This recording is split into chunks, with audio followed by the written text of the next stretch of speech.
We turn to our top story. 134 hostages remain in captivity inside Gaza, more than 5 months since the Hamas terror rampage and mass abduction. Now, as we've been discussing, it's still not clear how many of the hostages are alive. It's believed 31 of these hostages have been murdered by Hamas, but no official confirmation. The spotlight also falling on women's groups and human rights groups for the muted response as more horrific details around the atrocities and the conditions in captivity keep emerging. The two youngest hostages are baby Shiri Bibas and his 4-year-old brother Ariel, their mother Shiri and Yarden, who is being held separately from his wife and young boys, and still no confirmation on their condition.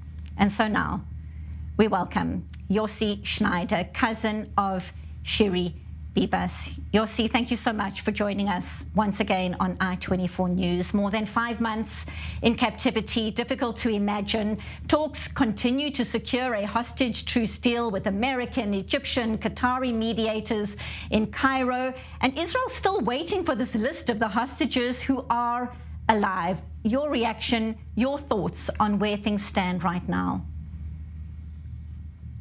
I think that it's a joke, that nobody's taking that serious, that everybody is saying that they are doing things, but nobody actually does anything.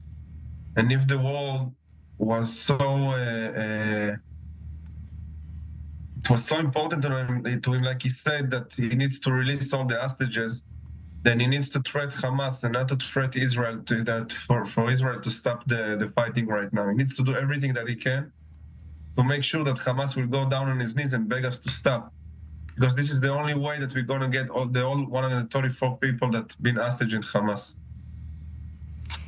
Yossi, I cannot imagine what it's like hearing all these conflicting reports about what is happening in terms of the headlines, the media, the coverage. But are you and your family being updated and briefed behind the scenes about what is happening?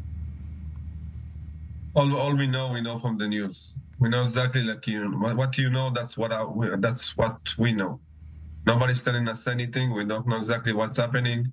We're still waiting for some kind of clue about Shiri and the kids, about what's going on with the dance since the movie that we saw 100 days ago. It's more than 100 days ago. So we have zero information. Unfortunately, we're looking in the news the same as you. That seems unconscionable, especially because there's so much devastating and evil psychological warfare on behalf of Hamas in terms of sending out messages and sending out videos and information that isn't correct, that isn't confirmed. And at the same time, we're still waiting for an update on the condition of all the hostages, including your family, the Bibas family. Did you ever get an update? We know the Red Cross never got to any of the hostages, but there were those reports. There was a deal, thanks to Qatar and the French as well, to get some medication to some of the hostages. Any update on that front at all? No, we have no proof that the medicine actually get to somebody over there. As I told you about Yarden and Shiri and the kids specifically, we have no information about them. We don't know anything. There is not even the slightest clue about some kind of, treatment or medicine or somebody that saw them. Is actually nothing. And the world is allowing Hamas to play games, and instead of changing the rules of the games, is playing in Hamas rules. So we are losing.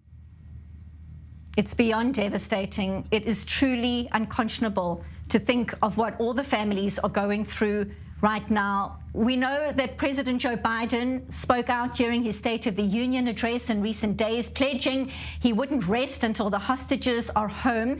Talk us through your sense of the impact of the international pressure on developments as we speak.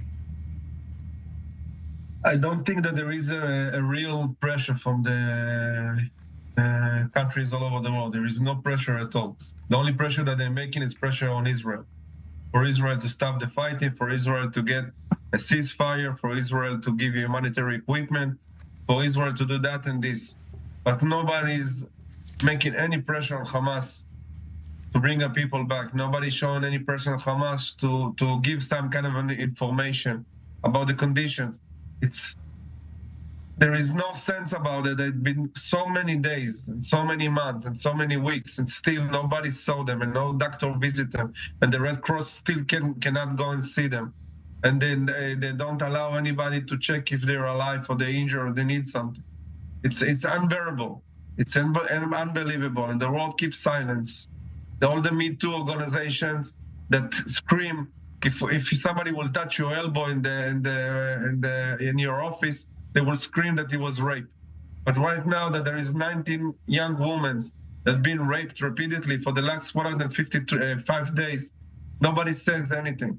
The fact that there is 2 children, one of them is an infant, that have been in prison for so long. It's not a prison, but being kidnapped for so long.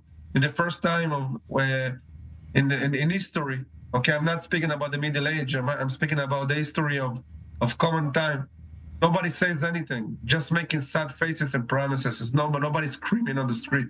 Everybody's allowing that. And the meaning of that is that they're taking the red line and pushing it a little bit further and giving the opportunity for all those terror organizations to win time after time.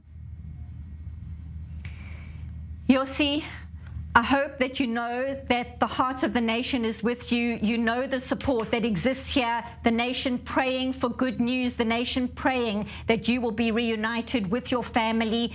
The nation is continuing hoping for news on Shiri, on Yarden, on Ariel and Kfir, and all the hostages. Thank you once again for speaking to us. We so appreciate you being with us, and our hearts are with you and all your family. Thank you, Yossi Shnaider. Thank you very much.